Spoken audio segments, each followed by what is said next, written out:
Selamat pagi saudara-saudara yang dikasihi Tuhan. Jumpa lagi tanggal 2 Juli pada hari Kamis 2020. Puji Tuhan, pagi ini saya ajak kita membaca Injil Matius pasal 5 ayat 13 hingga ayat yang ke-16. Di situ perikopnya garam dunia dan terang dunia. Kamu adalah garam dunia. Jika garam itu menjadi tawar, dengan apakah ia diasinkan? Tidak ada lagi gunanya selain dibuang dan diinjak-injak orang. Kamu adalah terang dunia. Kota yang terletak di atas gunung tidak mungkin tersembunyi. Lagi pula orang tidak menyalakan pelita lalu meletakkannya di bawah gantang, melainkan di atas kaki dian sehingga menerangi semua orang di dalam rumah itu. Demikianlah hendaknya terangmu bercahaya di depan orang supaya mereka melihat perbuatanmu yang baik dan memuliakan Bapamu yang di sorga. Puji Tuhan. Ayat-ayat ini adalah rangkaian khotbah Yesus kepada orang-orang percaya, khususnya murid-murid Tuhan, bahwa mereka adalah garam dan terang. Hal ini harus kita ingat senantiasa bahwa diri kita ini adalah garam dan terang.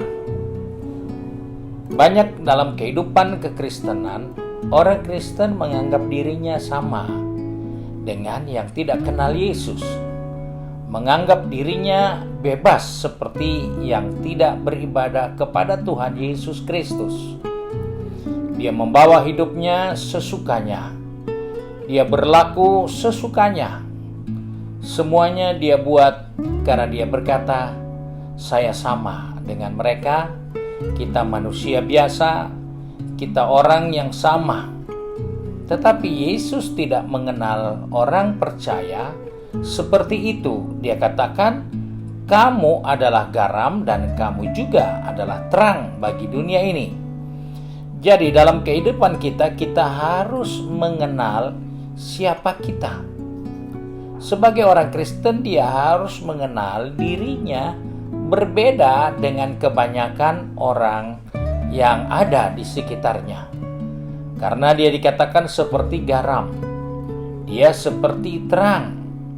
Garam tidak perlu dilihat tetapi terasa.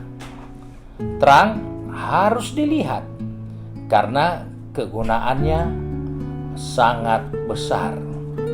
Nah, sebab itu dalam hal ini Yesus mengingatkan kepada saya dan saudara, kita harus tahu kekurangan kelemahan kita.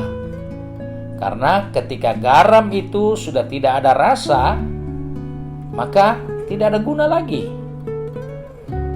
Demikian juga dengan terang, ketika terang itu sudah tidak ada, maka tidak ada lagi gunanya. Nah, sebab itu sebagai orang Kristen, kita harus tahu kelemahan kita. Kekuatan kita apa dan kelemahan kita apa. Seperti yang firman Tuhan ingatkan. Hal ini harus dipertahankan. Sebab itu kita harus kenal siapa kita. Dan hal yang kedua yang tidak kalah penting, selain kita mengenal siapa kita, di mana ada kekuatan dan ada kelemahan kita, maka kita juga harus tahu kita punya tugas dan tanggung jawab. Garam tugasnya apa? Terang tugasnya apa? Gunanya apa itu garam? Dan gunanya apa itu terang? Sebab itu ketika garam sudah tidak terasa, maka gunanya hilang. Terang sudah tidak ada cahayanya, gunanya hilang. Nah, kekristenan jangan kehilangan identitas diri sehingga engkau kehilangan guna. Apa gunanya kamu ada di satu perusahaan, di satu kerjaan, di satu studi, di satu tempat, dan orang tidak merasa ada garam di situ.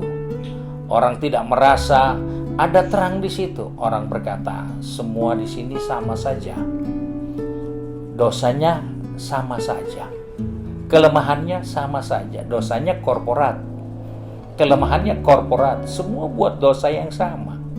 Semua buat kelemahan yang sama. Dan itu tidak merasa sesuatu yang harus dipertanggungjawabkan sebagai orang yang menyadari dirinya adalah garam dan terang. Nah, sebab itu, sadarilah tugas kita sebagai orang percaya. Di mana saja engkau berada, engkau harus terasa. Di mana saja terang itu berada, maka tidak ada hal-hal yang tersembunyi, tidak ada hal-hal yang tidak diketahui. Sebab itu tadi dikatakan, kalau terangmu bercahaya, orang akan mempermuliakan Bapamu di surga. Jadi dengan kata lain, jika kita menyadari tugas tanggung jawab kita, maka Bapa di surga dipermuliakan. Bukan soal kita ini seperti apa di pandangan orang banyak, punya kedudukan, punya strata seperti apa. Tetapi yang penting kita ini jangan kehilangan identitas dan tanggung jawab kita sebagai garam dan terang. Ada orang merasa puas ketika dia lebih diberkati dari orang lain, ketika dia mendapatkan banyak fasilitas dari orang yang lain, dia mendapatkan gelar lebih dari orang yang lain, dia mendapatkan pujian lebih dari orang yang lain. Dia merasa itulah itulah tujuannya, itulah panggilannya. Tetapi sesungguhnya panggilan kita, tujuan kita harus menjadi seperti garam dan seperti terang. Sebab itu sepanjang hari ini kita akan berhadapan dengan banyak persoalan.